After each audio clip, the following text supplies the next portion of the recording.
Salut les gens, aujourd'hui donc nouvelle vidéo. Alors au lieu de faire une vidéo peut-être sur mon disque dur externe, parce que bon c'est vrai que j'ai pas trop le temps de la faire, j'ai pas trop le goût, je vais faire une présentation, je vais la faire plus tard.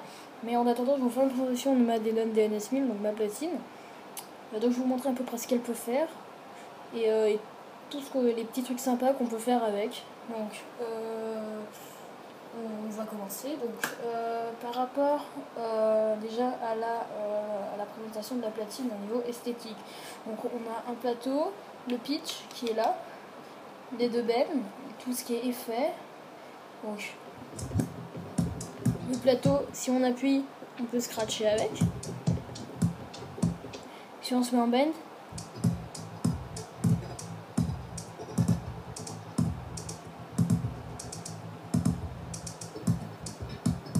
voilà ce qu'on peut faire avec.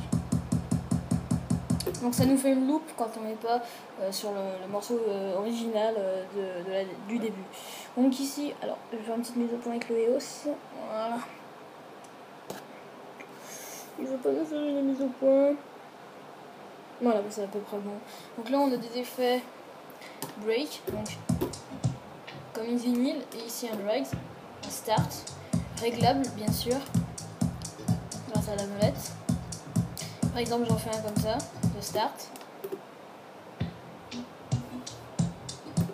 Ou si je peux même en faire un, si je veux, voilà. Il n'a pas trop aimé je crois, hop. Voilà, si je veux en faire un comme ça. Donc ça s'entend même pas parce qu'on n'est pas, voilà. Ça s'entend même pas en fait. Et je vous assure qu'il y est. Donc ici on a un reverse. Donc on sent bien que c'est en arrière.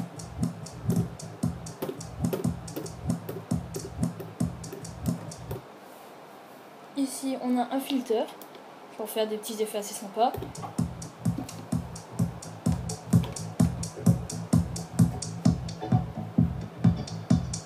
On va avancer un peu parce que là c'est déjà un peu...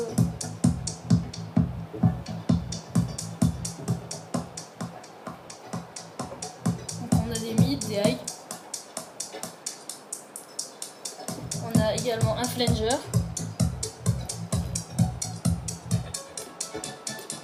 Un écho, donc avec des temps. On peut également se servir de loupe. Donc là si on met un temps.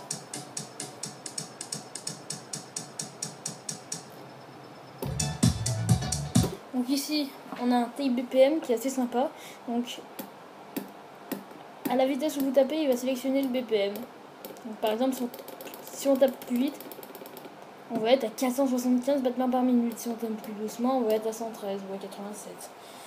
On a également la fonction auto, il va gérer tout seul le BPM de la musique, il va le remettre par exemple. Ou encore, alors je vais essayer de faire une mise au point, le manual in, donc vous allez rentrer votre BPM grâce à la molette. Par exemple là 130. Voilà, BPM block.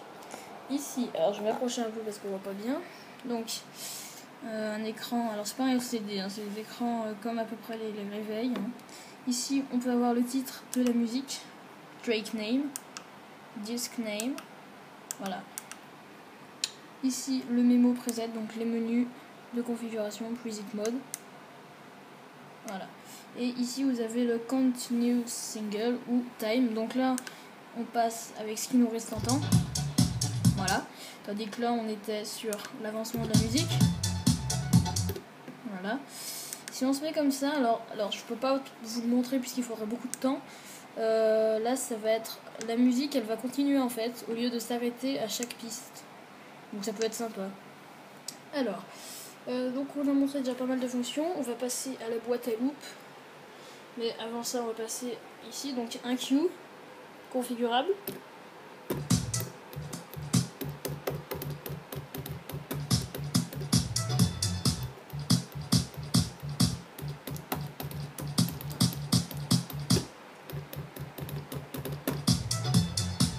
Ça peut être sympa. Alors, oui. Revenons sur la platine par la table de mixage. Donc j'en ai deux, hein, pour ceux qui veulent savoir. Donc j'ai un disque eject pour éjecter le disque. Donc ça s'allume rouge quand il n'y a pas de disque. Ici on a le pitch key range. Donc c'est une fonction qui me permet de... Vous voyez, si j'accélère, la hauteur n'est pas changée. Tandis que si je l'enlève...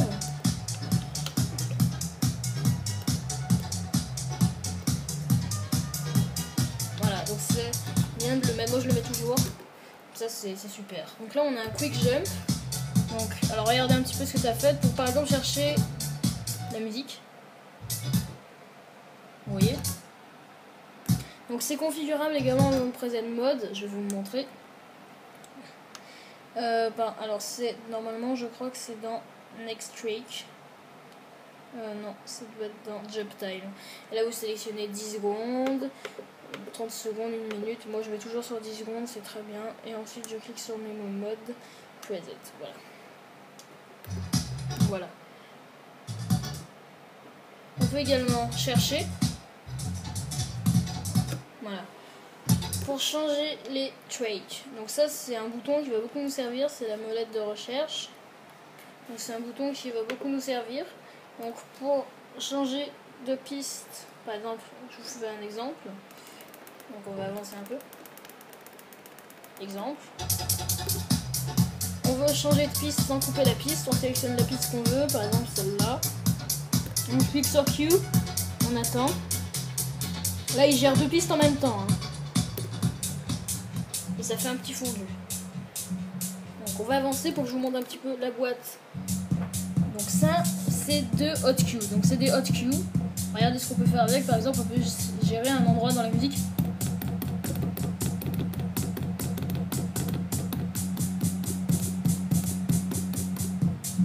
C'est des hot queues. Si par exemple on peut faire des trucs un peu sympas avec des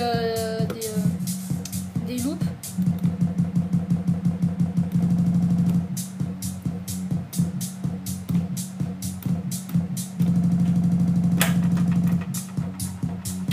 C'est l'adaptateur.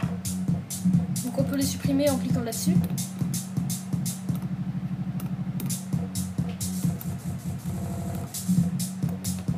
Ça peut être vraiment sympa. Au niveau du scratch, alors c'est des scratchs qui sont vraiment excellents. C'est super facile à prendre en main.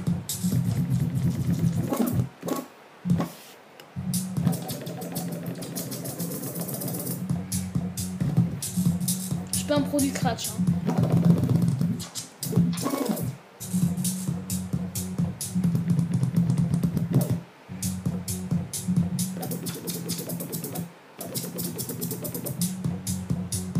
Faire des trucs assez sympas. Donc voilà pour la platine. J'espère que vous avez aimé ma vidéo. N'hésitez pas à me dire ce que vous en avez pensé via les commentaires. Donc là on est en bend. N'hésitez pas à me dire de ce que vous en avez pensé par les commentaires. Ça serait vraiment sympa. Et si vous avez d'autres questions, n'hésitez pas à me demander, il n'y a pas de problème, j'y réponds sans problème. Donc voilà, donc c'était la présentation de la DNS 1000. Si j'ai un conseil à vous donner, prenez-la. C'est la DNS 1000, le seul problème c'est qu'on n'a pas de port USB, mais sinon super. Voilà, bye.